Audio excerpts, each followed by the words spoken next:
I live in a house of rules. I should explain. I moved here 3 months ago, flat number 27.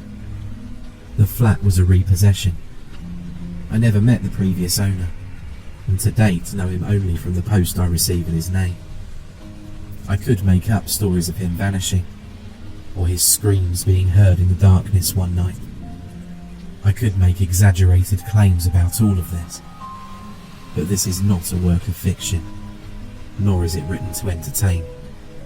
I had just got a new job, a promotion I'd waited years for. This was meant to be the next step to greater things, but I needed to move quickly to save on a long drive each day. When I found this place, I was overjoyed. It was well located, within my price range, and apart from being extremely run down and dirty, had so much potential. It's a duplex apartment, with a guest room and spare bathroom on the ground floor, and a dressing room and several storage rooms on the top floor. The purchase was a complicated one, due in part to poor record keeping and the loss of deeds and plans of the house. What should have taken a month from start to finish took 4 times as long. Because of the length of time, I took several viewings, and each time was amazed by windows and cupboards that I could not recall from previous visits. Rooms seemed bigger and lighter, more inviting. Even the estate agent was baffled that her property listing documents were constantly wrong. The neighbours in the block of flats are a strange lot. They don't talk. They keep to routines you can set a clock by. When I first moved in, I tried to invite them to a housewarming, so desperate was I to meet new people. Not one of them came. They get in at the same time every day, and never leave the house. I never hear them moving around at night. One of them, a nervous man from upstairs who constantly fidgets and glances around, apologised afterwards. He explained his lack of attendance was simply that he wasn't allowed to. At the time, I presumed he meant his wife, but now I'm not so certain. As he was the only one I had got to know since the move, I did my best to become friendly, and even felt like I was making headway. Then, I made the mistake about asking about the previous owner, to which he made an awkward and short response before making his excuses. I haven't seen or heard from him since. The rules, as I came to understand them, became apparent over time. The first was sleeping only in my bedroom. I only slept once in the lounge on purpose, dozing on the sofa, until I woke up to my arm trapped between the sofa and the wall. A wall that was several feet away from the sofa when I closed my eyes a few hours earlier. I was overcome with a feeling, a very familiar feeling, that I was somewhere I shouldn't be. This feeling wouldn't leave me until I hurriedly stumbled up to my bed, where I only felt truly safe when I hid under the blankets like a scared child. I only fell asleep once more in the lounge after that, by accident. I was woken once again with a feeling that I should leave, that it would be unsafe to stay, and that I should not be there. This time, however, a sweater I'd left across the room on a radiator was tied around my neck and pulled tightly enough to leave a striking mark on my throat. The rule of sleeping only in my bedroom stands alongside others, countless others. I learned that I should clean up my dishes immediately when I stepped out of the kitchen after depositing my plate, and sat down on a safety pin that was jutting out of the back of the sofa. I learned not to take too long showers when the water suddenly turns scalding hot and remains so, no matter how much I desperately tried to turn it off. And then it was inexplicably normal temperature when I tried it moments after. I learned that I must vacuum and keep the place tidy, that I must not waste electricity, and that no matter what noises I hear at night, I should never, ever explore. Another rule is guests are not welcome.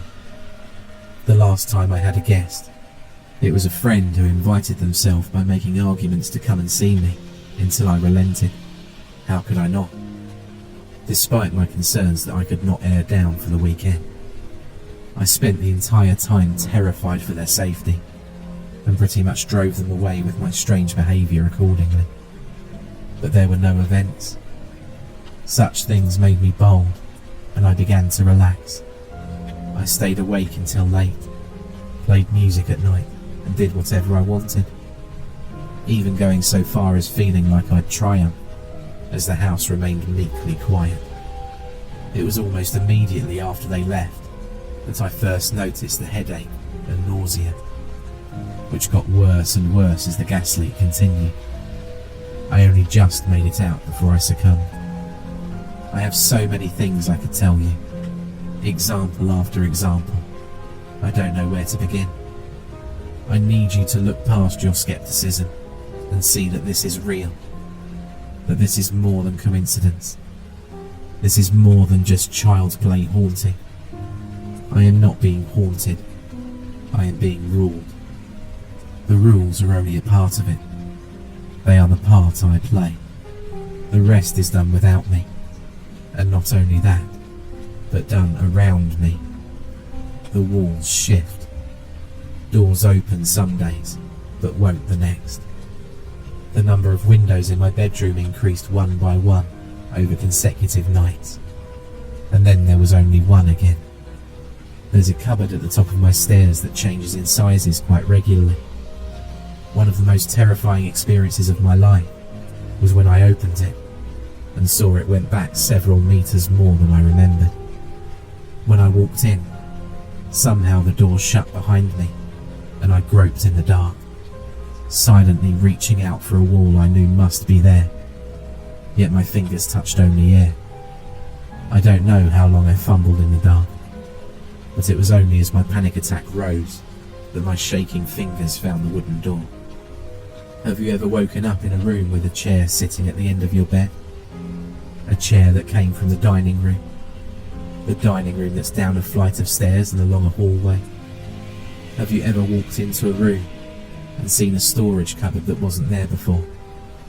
Have you ever observed more stairs on a staircase as you go down than there was when you went up?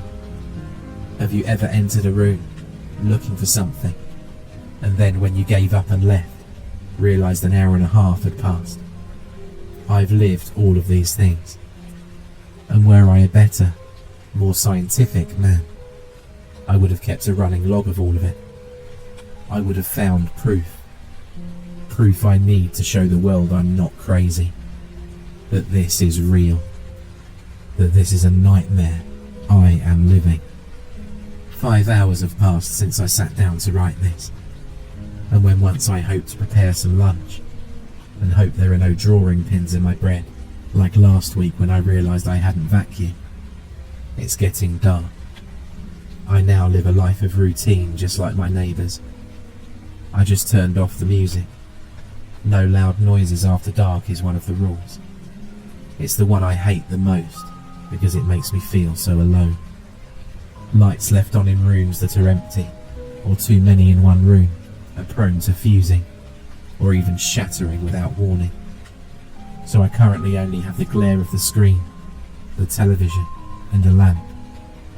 Soon I'll be going to bed.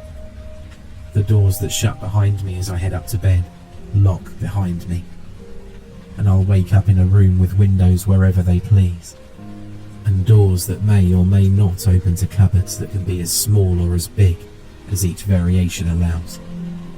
The television in the room I'm in has a satellite connection, and with it countless channels.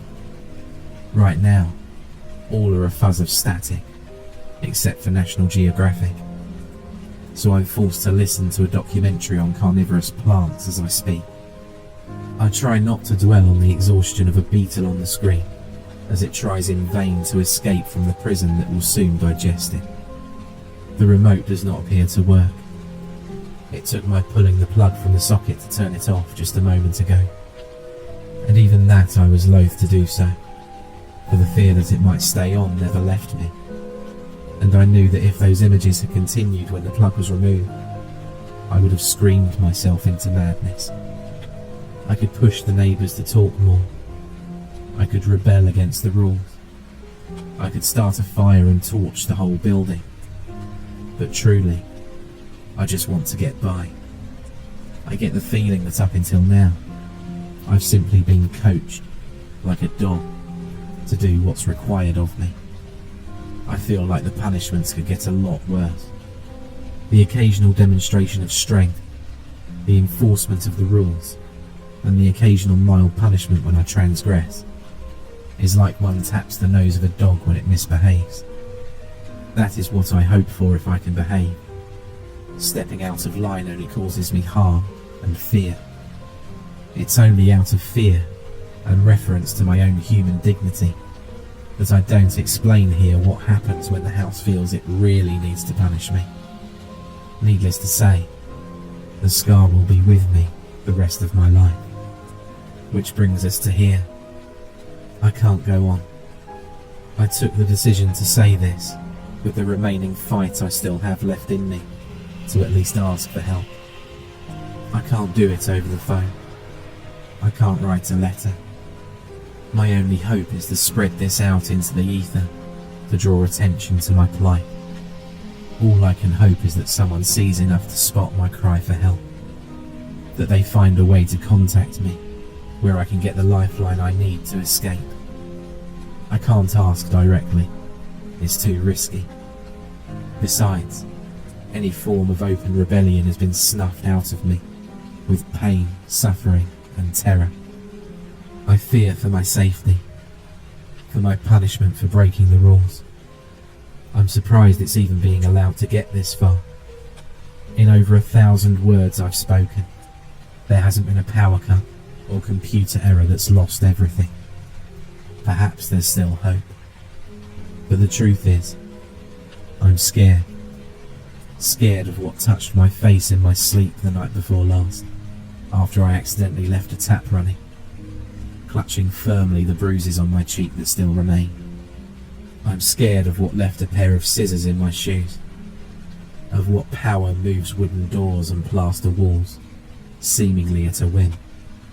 Most of all, I'm scared that by saying this, I may wake up in a tiny room with no doors or windows, a room that grows smaller every time I blink.